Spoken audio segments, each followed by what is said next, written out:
All right, so let's talk about ketones, and then we'll talk about ingestions last.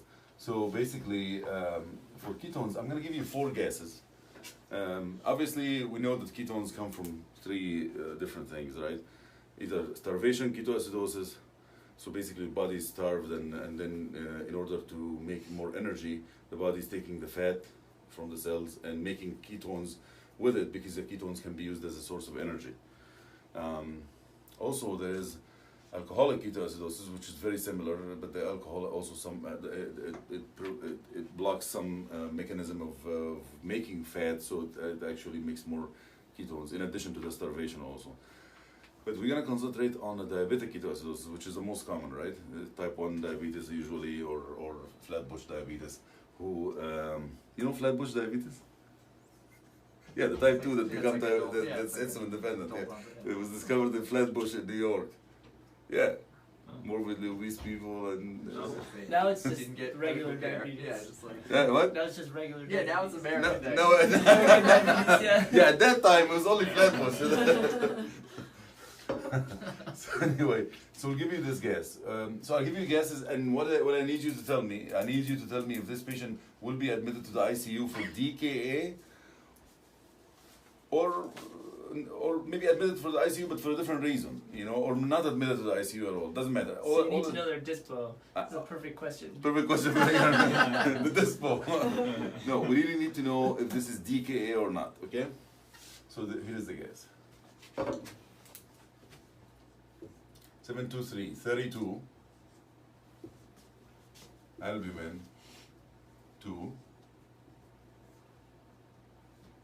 albumin 4, an ion gap of 20, glucose 350,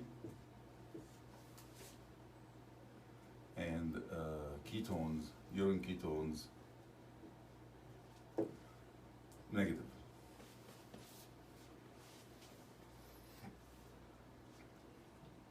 Will this patient be admitted for ketoacidosis or not?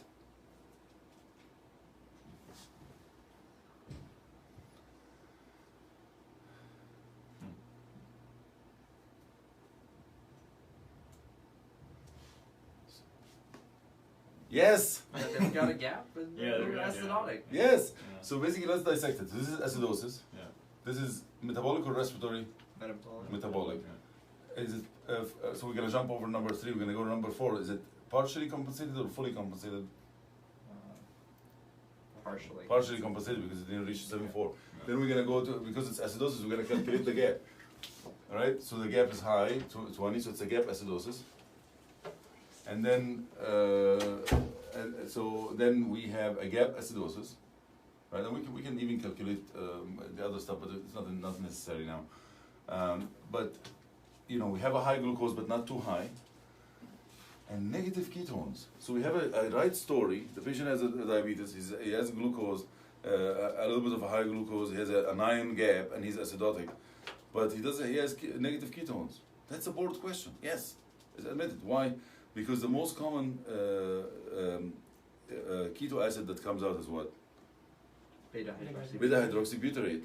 And the test in the urine test for what? For acetone, right? And beta-hydroxybutyrate only like 7 to 1, the percentage. And later it makes acetone. So it could be in the beginning, and it could be that the test is not picking up. So as long as you have the right story, you don't care about the urine acetone, and you want to send maybe a serum beta-hydroxybutyrate, but that will come after the patient gets discharged from the hospital. You know, so we'll admit this patient. How about this?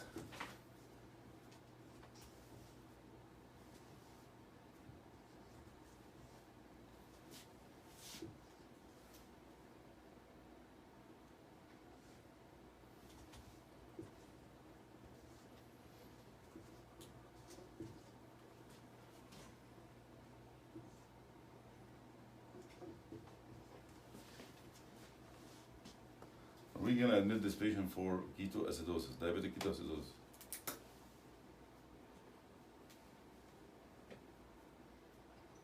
No. Why not? They don't have a gap. Yes, we'll admit him for ketoacidosis. Why? There is acidosis. What's the gap for this patient? What do you do? Oh, 1.5 five. times? Yeah, 2.5. Yeah. So the expected gap for this patient is 5. So he has a gap of 10. He has a gap acidosis. And of course the rest we talked about. So this guy will be admitted for ketoacidosis. How about this guy?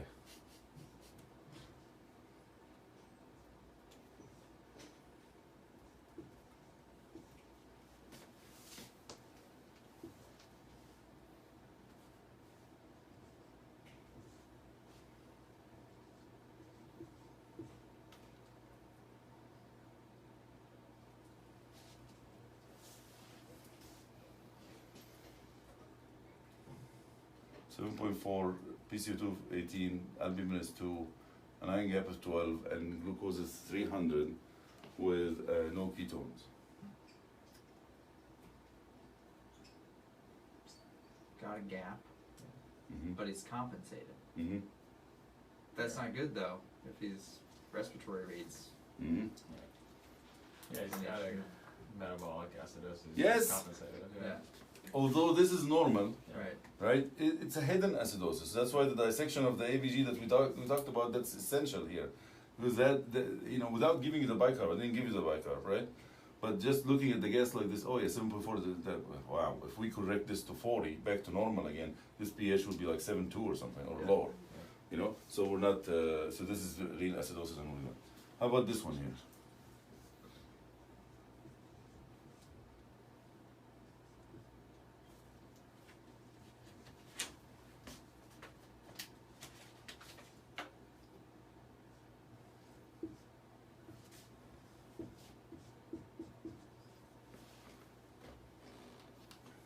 Seven three five 40, 2 albumin, 16 iron gap, 500 glucose, and positive ketones.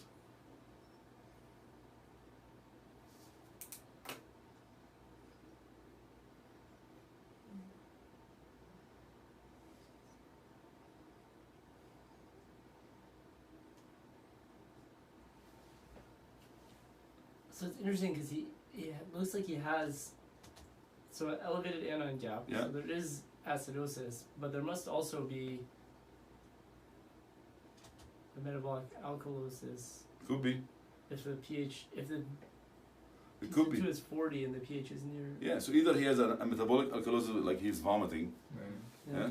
Or if he's not vomiting, then we'll say this is too early. This is an early in the stage. So this guy, this is the guy that rarely you're gonna see this one, you know. But if you see that one coming in, Yeah, maybe a guy who knows himself very well and says, "I'm gonna go into the ER," and you see something like that, that's the guy that you can rescue with a little bit of fluid and lentis and send him to the floor. You know, that guy doesn't need to come to the ICU. He's not acidotic. So this is not DKA, it's DK. Right. There's no A. All right. So let's talk about ingestions.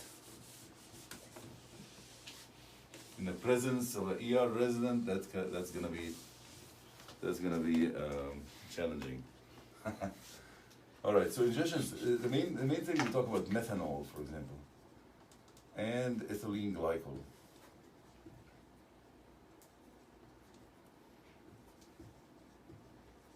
So methanol and ethylene glycol, both of those. So for some reason they're both in the shop, in the mechanics shop. It's like for some reason we want to kill the mechanics. So this one is the windshield wiper fluid, and this is the antifreeze. And both of them taste like sugar. Nice sugary taste. Unbelievable. So the methanol, both of them are not harmful by themselves, right? The harmful part when they get metabolized by alcohol dehydrogenase, and that will give you formic acid, and that will give you an oxalic acid. And these two are the ones that injure the patient. So both of them cause DIC, brain edema, cerebral edema, myocardial depression, and kill the patient that way, and renal failure. But each one of them also has a specific thing for itself. This one gives you blindness, concentrated in the vitreous, and this one gives you renal stones, and especially renal oxalate crystals you can see in the urine. that's how the mechanism, right? So what's the antidote for each one of them? The antidote here is alcohol, like ethanol. So you drink alcohol with it.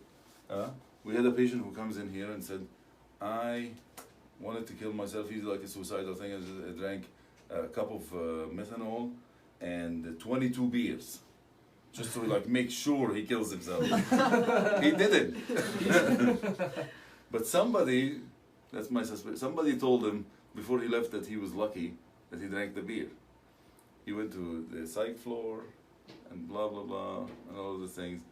And then he unfortunately came back a month later and said, I drank methanol this time without the beer. And that, so anyway, so that's ethanol. What does ethanol do? It occupies the receptors on alcohol, occupies alcohol dehydrogenase, so it prevents the here they invented something called fomepizole. And fomepizole does the same. It just occupies the alcohol dehydrogenase, so there's no more crystal formation, and this will be metabolized by the liver or excreted by the kidney, and there will be no problem. Ethanol by itself is a disaster. You know, I've used it. It's just it causes by itself platelet abnormality and the DIC by itself.